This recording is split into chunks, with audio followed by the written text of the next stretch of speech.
नमस्कार दोस्तों, स्वागत है आप सभी का हमारे YouTube चैनल में। दोस्तों, इस पूरे जुलाई के महीने में भूलकर भी नहीं जाना इन 3 स्थान पर, वरना शनि देव जी का भयंकर क्रोध आपके ऊपर बरसेगा। और शनि देव के साथ राहु, मंगल और शुक्र एक साथ आपके जीवन की हर एक खुशी, हर एक बरकत को, धन दौलत और संपत्ति को समाप्त कर देंगे। इसी के साथ साथ यदि आप इन 3 स्थानों पर आपने जाना बंद नहीं किया तो कर्ज, बीमारी, दुर्घटना, दरिद्रता और लड़ाई झगड़ा आपकी जिंदगी में शामिल हो जाएंगे। और इन सब का सबसे बड़ा कारण होगा आपके द्वारा की जाने वाली यह एक भयंकर गलती। दोस्तों, आप गलती से ही सही, लेकिन इन 3 स्थानों पर चले जाएंगे। जी हाँ दोस्तों, इन 3 स्थानों पर भयंकर नकारात्मक ऊर्जा होती है और शनि देव भी इस गलती को सह नहीं सकते हैं और वह हर एक उस इंसान को श्राप दे देते हैं जो इन 3 जगह पर भूल से भी चले जाते हैं। अब आप सोचेंगे कि भूल से अगर जाएंगे तो शनि देव जी क्रोधित क्यों हो जाएंगे, क्योंकि भूल से किए गए हर पाप सब देवी देवता क्षमा दे देते हैं। परंतु दोस्तों, हम आपको बता दें कि यह बात ठीक नहीं है। आप चाहे भूल से पाप करे, फिर चाहे जानबूझकर करे पाप, तो पाप होता है। अब दोस्तों, बिजली के तार को चाहे आप भूल से छुए या फिर जानबूझकर छुए, करंट तो आपको लगेगा ही। इसी प्रकार यदि आपने कोई ऐसा कर्म किया है जो शास्त्रों के और देवी शक्तियों के अनुकूल नहीं है, तो आपको उसका फल तो भोगना ही होगा। इसीलिए हम आपसे कह रहे हैं कि इस जुलाई के महीने में आपको बहुत ही अधिक सतर्क रहना है। अब इसका कारण यह है कि आपके जीवन में 2 बहुत बड़ी समस्याएं खड़ी हो चुकी है ग्रहों को देखते हुए। पहले तो यह है कि 29 जून से शनि वक्री चाल में चल रहे हैं, जो कि बहुत अधिक सावधानी से रहने वाला समय होता है। वैसे तो शनि देव की दृष्टि ही वक्री होती है, लेकिन अब उनकी चाल भी वक्री हो गई है, जो उनके प्रभाव को दोगुना कर देती है। इसी के साथ साथ मंगल भी इस पूरे जुलाई महीने आपकी राशि में भारी रहने वाले हैं। अब शुक्र और शनि की यदि बात की जाए तो दोनों परम मित्र होते हैं और बुध भी शनि के मित्र हैं। जो शुक्र और बुध दोनों आपके जीवन में लाभ भाव में गोचर कर रहे हैं, वह भी आपके लाभ के स्थान पर हानि पहुंचाएंगे और इन दोनों के ग्रहों से आई समस्या आपके जीवन में बढ़ती चली जाएगी, क्योंकि इसका कारण होगा शनि देव से उनकी परम मित्रता। पर यह तो हम आपसे पहले ही कह चुके हैं कि जिस इंसान से शनि क्रोधित हो जाते हैं, उस इंसान का राहु एक्टिव हो जाता है, सक्रिय हो जाता है और उस इंसान से जानबूझकर ऐसा काम करवाता है जिससे कि शनि देव और अधिक नाराज हो जाते हैं, क्रोधित हो जाते हैं और फिर उसे दंड देने लगते हैं। आपने यह कहावत अवश्य सुनी होगी कि विनाश काले विपरीत बुद्धि, यानी कि जब इंसान का समय खराब आने को होता है तो उसकी बुद्धि भी विपरीत हो जाती है। और इंसान का वक्त खराब आने का मतलब क्या है कि शनि देव उनसे क्रोधित हो चुके हैं। अब शनि देव क्रोधित हो चुके हैं तो बुरा वक्त कैसे आएगा? आप समझिए कि शनि देव जी की शिव शक्तियां हैं, वह बहुत ही अधिक है। सबसे पहले शनि देव को न्याय और कर्म का देवता कहा जाता है। इसी के साथ साथ शनि देव दंड अधिकारी भी है। यदि हर इंसान इस धरती पर जी रहा है, उसके जीवन में कौन सी सजा उसे कब मिलेगी, इसका निर्णय शनि देव जी ही लेंगे। और यह अधिकार शनि देव को किसी और ने नहीं, स्वयं भोलेनाथ जी ने दिए हुए हैं। तो इस अधिकार से शनि देव जब आपको दंड देंगे, आपसे नाराज होंगी, तभी तो आपका बुरा समय आएगा। और जब आपका बुरा समय आएगा तो उस बुरे समय को लाने के लिए कुछ ना कुछ तो माध्यम बनेगा। तो आपके ही द्वारा किए गए कुछ ऐसे कार्य जो शनि देव जी को नाराज करेंगे और आपका बुरा समय लेकर आएंगे। तो आपकी बुद्धि पर राहु हावी हो जाएगा और जानबूझकर ऐसा कार्य कराएगा जिससे आप गलत दिशा में चले जाएंगे और आपकी कर्म खराब हो जाएंगे, जिससे शनिदेव आपसे क्रोधित होकर आपको दंड देंगे। इसीलिए यह कहावत बनी हुई है। तो सबसे बेहतर होगा कि आपको पहले से ही इस बात के बारे में जानकारी प्राप्त हो जाए कि ऐसे विकट समय में जब शनि देव वक्री हैं, यानी उनकी महादशा अगर चल रही है, तो आपको कौन से ऐसे स्थान है, कौन से ऐसे कार्य है जो नहीं करने हैं, जो शनि देव की सोच और उनकी विचारधारा के खिलाफ हैं। अब दोस्तों, आपको अगर इन चीजों के बारे में पहले से ही पता चल जाएगा तो आप पहले से सतर्क हो जाएंगे और आप भी यह गलती नहीं करेंगे और आपके जीवन में शनि देव की कृपा भी बनी रहेगी। दोस्तों, सीधी सी बात है कि जब शनि देव आपसे नाराज नहीं होंगे तो वह आपसे प्रसन्न होंगे, और अगर प्रसन्न होंगे तो फिर आपको अच्छे फल भी देंगे। वैसे दोस्तों, हम आपको बता दें कि शनि जब वक्री होते हैं या शनि की 7.5 चल रही होती हैं, यानी कि शनि किसी भी प्रकार से हावी होते हैं, तो किसी किसी जातक को तो करोड़पति तक बना देते हैं। किसी जातक के जीवन में खुशियां लेकर आते हैं, जिसके लिए जीवन भर आप तरस रहे थे। लेकिन इसके भी कुछ शर्तें हैं, कुछ ऐसे कार्य जिन्हें आपको भूलकर भी नहीं करना है। अब शनि देव की महादशा के समय आपको क्या करना है, इससे ज्यादा ख्याल इस चीज का रखना पड़ता है कि क्या नहीं करना है, क्योंकि शनि देव बहुत ज्यादा क्रोधी है। एक बार अगर गुस्सा हो गए तो उन्हें प्रसन्न करना बहुत ही मुश्किल हो जाता है। इसीलिए दोस्तों, हम बार बार आपसे एक ही बात कह रहे हैं कि चाहे कुछ भी हो जाए, कोई भी ऐसा कार्य नहीं करना है जिससे कि शनि देव क्रोधित हो जाएं, वरना सब किए कराए पर पानी फिर जाएगा और आपकी हर योजना चौपट हो जाएगी। आपका जीवन बर्बाद होते देर नहीं लगेगी। दोस्तों, आपको बता दे कि आपको 3 काम है जो इस महीने में भूलकर भी नहीं करने हैं। पहला काम कि आपको क्रोध नहीं करना है। क्रोध आपको आएगी जरूर, चीजों पर, परिस्थितियों पर या अपने आप पर भी आ सकते हैं, तो क्रोध आपको नहीं करना है। दूसरा, किसी भी चीज की टेंशन नहीं लेना है, हद से ज्यादा तनाव नहीं लेना है। चिंतन करना है, मनन करना है, चीजों के बारे में विचार करना है, लेकिन टेंशन नहीं लेना है। तीसरा, भक्ति के मार्ग को नहीं छोड़ता है, यानी कि भगवान से आप जितना प्रेम करते हैं, उनकी जितनी भक्ति करते हैं, उसे ही जीविका बनाकर रखना है। यह आपके लिए रामबाण होगा। हर मुसीबत से आपको बाहर निकलने का एकमात्र भगवान की भक्ति ही आपके लिए साबित होगी। तो यह 3 काम आपको भूलकर भी नहीं करने हैं। दोस्तों, अब हम आपको बताते हैं उन 3 स्थानों के बारे में जहां पर आपको नहीं जाना है, भूल से भी नहीं जाना है, गलती से भी नहीं जाना है, वरना आप बहुत पछताएंगे, क्योंकि शनि देव आपके ऊपर भयंकर क्रोध बरसाएंगे और आप फंस जाएंगे। एक बार आपसे शनिदेव नाराज हुए तो किसी भी देवी देवता की पूजा पाठ और किसी भी प्रकार के कर्म का सही फल आपको प्राप्त नहीं होगा, बाधाएं उत्पन्न होगी। अब ध्यान से सुनिए, सबसे पहला स्थान है शनि देव का मंदिर। वहां पर आपको भूल कर भी नहीं जाना है। अब आप सोच रहे होंगे कि यह हम क्या कह रहे हैं, यह तो विचित्र बात हो गई। शनि देव जी के मंदिर नहीं जाएंगे तो कहाँ जाएंगे? शनि देव फिर प्रसन्न कैसे होंगे? तो दोस्तों, ध्यान से सुनिए कि हमारा शास्त्र क्या कहते हैं। शनि देव साधारण देवता नहीं है। शनि देव की पूजा साधारण नहीं होती है। इसीलिए आपने देखा होगा कि हमारे घरों में शनि देव की कभी भी मूर्ति या फोटो नहीं रखी जाती है। इसका निषेध है। आपको क्या करना है, इसे ध्यान से सुनिएगा और समझना भी। हम गहराई से सारा ज्ञान आपको दे रहे हैं, इसे बिल्कुल भी भूलिएगा मत। दोस्तों, शनि देव जी का मंदिर यानी कि शनि का जो मूर्ति है, वहां पर आपको नहीं जाना है दोस्तों, क्योंकि यह आज के नए जमाने की सोच का नतीजा है। बाकी शास्त्रों में ऐसा कहीं भी नहीं लिखा है कि शनि देव की मंदिर में शनि मूर्ति होनी चाहिए। जी नहीं दोस्तों, शनि देव जी के मंदिर में शनि शीला स्वरूप होता है। शनि देव का असली स्वरूप शीला स्वरूप होता है। अब इसका शास्त्रों में कारण क्या है, आप समझ लीजिए। शनि देव को शनि देव जी की पत्नी ने ही श्राप दिया है कि जिस इंसान पर भी शनि देव की दृष्टि पड़ेगी उसका जीवन बर्बाद हो जाएगा, यानी कि शनि देव की दृष्टि वक्री हो जाएगी। यह श्राप उन्हें लगा हुआ है। और जब शनि देव जी की मूर्ति होगी, उसमें जो उनकी आंखें होगी और उनकी दृष्टि होगी, वह तो हर आने जाने वाले इंसान पर पड़ेगी ही। और जब हर इंसान पर उनकी दृष्टि पड़ेगी तो उसका जीवन बर्बाद तो होगा ही। इसीलिए शनि देव की फोटो और मूर्ति घरों में नहीं रखी जाती। इसीलिए शनि देव जी की दृष्टि के ठीक सामने पड़ने से बचा जाता है।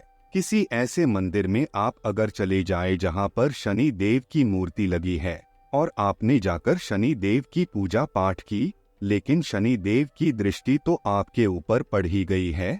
अब शनि देव की दृष्टि का नतीजा क्या है? आपका जीवन बर्बाद हो जाएगा। दूसरा, जब शनि देव के मंदिर में आपको प्रवेश करना है तो ऐसे ही नहीं करना है। आपके हाथों को पीछे रखकर कैदियों की तरह, मुजरिमों की तरह आपको प्रवेश करना होगा, क्योंकि शनि देव की दृष्टि में दुनिया का हर इंसान किसी न किसी गलती की वजह से एक गुनाहगार है। तो गुनहगार की तरह ही आपको जाना होगा। शनि देव से आपको क्षमा मांगनी होगी हर उस कार्य के लिए, हर उस गलती के लिए जो आपने अनजाने में की है या जानबूझकर की है। तो आपको एक गुनहगार की तरह अपने हाथ पीछे करके सर झुकाकर जमीन की ओर देखते हुए जाना है, ना कि सीधे शनिदेव की दृष्टि से दृष्टि मिलाकर जानी है। अब आपको जाकर के वहां खड़े नहीं होना है, आपको अंदर जाकर कि उनके बाईं और या फिर दाएं ओर मुंह करके खड़े होना है।